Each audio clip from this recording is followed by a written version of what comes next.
உறவுகளுக்கு அன்பான வணக்கம். கிளிநொச்சி சாந்தபுரத்தில் வந்து பார்த்தீங்கன்னு சொன்னால் ஒரு காலேக்கர் காணி வந்து விற்பனைக்காக வந்திருக்குது. இது வந்து பார்த்தீங்கன்னு சொன்னால் காலேக்கரை விட கொஞ்சம் கூடத்தான் இருக்குது.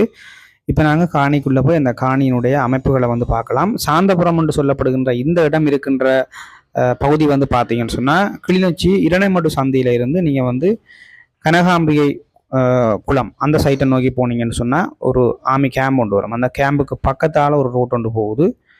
அந்த ரோட்டால் வந்தீங்கன்னு சொன்னால் இந்த சாந்தபுர கிராமம் வந்து அமைஞ்சிருக்குது. அதாவது இரணைமடு சந்தியிலிருந்து சரியாக ஒரு 3-3.5 கிலோமீட்டர் தூரத்தில் இந்த கிராமம் வந்து அமைஞ்சிருக்குது. கனகாம்பிகை அந்த அம்மன் கோயிலுக்கு போகிறதுக்கு முன்னுக்கே வந்து பார்த்தீங்கன்னு சொன்னால் ஒரு தார் பாதை ஒன்று திரும்புது இந்த கிராமத்துக்கு.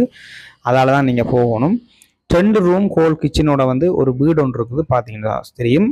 இது வந்து 4 ஏக்கரை விட கூடத்தான் இருக்குதுங்க. அதாவது வந்து 1/2 ஏக்கருக்கு குறைவாக இருக்குது, 4 ஏக்கரை விட கூட இருக்குது. பார்த்தீங்கன்னா தெரியும். தென்னை மரம் ஒன்று நிற்கிது இதில். அதே மாதிரி வந்து பார்த்தீங்கன்னு சொன்னால் அங்கால வந்து ஒரு வெட்டு கிணறு ஒன்று இருக்குது. உள்ளுக்குள்ளே வந்து பார்த்தீங்கன்னு சொன்னால் குழாயும் அடிச்சிருக்குது. உள்ளுக்குள்ளேயே வந்து குழாய் இறக்கி இருக்கணும். கோடை காலத்துலேயும் வந்து தண்ணி வத்தாதுன்னு தான் சொல்கிறேன். தென்னை மரங்கள் வந்து பார்த்தீங்கன்னு சொன்னால் ஒரு 3-4 தென்னை மரத்துக்கிட்ட நிற்கிதுன்னு நினைக்கிறேன். அதை விட வந்து பார்த்தீங்கன்னு சொன்னால் கஜு மரம் நிற்கிது.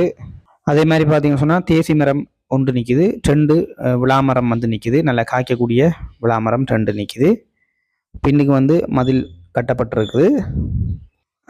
பின்துண்டுக்கு மதில் கட்டப்பட்டிருக்குது. முன்னுக்கு வந்து சும்மா எல்லாம் வந்து பார்த்தீங்கன்னு சொன்னால் கதியால் ஊண்டி சும்மா அடைச்சிருக்கிறாங்க. கம்பி கட்டையில் போட்டு சும்மா அடைச்சிருக்கிறாங்க. வெளியே பார்த்தீங்கன்னா தெரியும். டொய்லெட் எல்லாம் இருக்குதுங்க.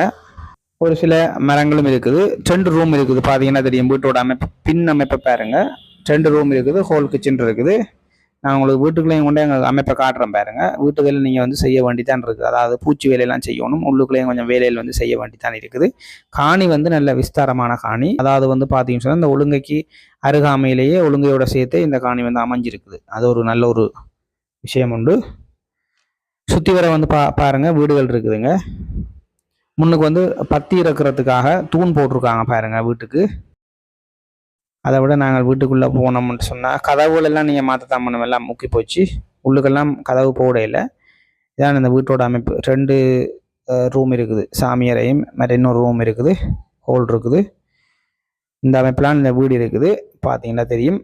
இந்த வீட்டோட விலையும் வந்து பார்த்தீங்கன்னு சொன்னால் அவ்வளோ பெரிய விலையும் சொல்லலை. சின்ன விலை தான் சொல்கிறீங்க. மொத்தமே வந்து அப்படியே 1/2 ஏக்கர் காணியும் எல்லாம் சேர்த்து 22 லட்சம் ரூபா தான் சொல்கிறீங்க. அவங்க பரவாயில்லை. காணியே 1/2 ஏக்கருக்கு கொஞ்சம் குறைய இருக்குது. ஆகவே வீடு மோக்கையாக இருக்குது. உங்களுக்கு இந்த விலையும் பரவாயில்லைங்க. மேற்கொண்டும் நேரடியாக வந்து நாங்கள் பார்த்து பேசி கதைக்கலாம். அவசர விற்பனைக்காக வந்திருக்குது. உடனடியாக வந்து தொடர்பு கொள்ளுங்கள். இதில் என்னுடைய நம்பரை தரேன். எனக்கு வந்து அழைப்பு ஏற்படுத்துங்க. மேற்கொண்டு கதைச்சு பேசி இந்த காணியை எடுத்துக்கொள்வோம். மற்றொரு பதிவில் நான் உங்களை சந்திக்கிறேன். நன்றி, வணக்கம்.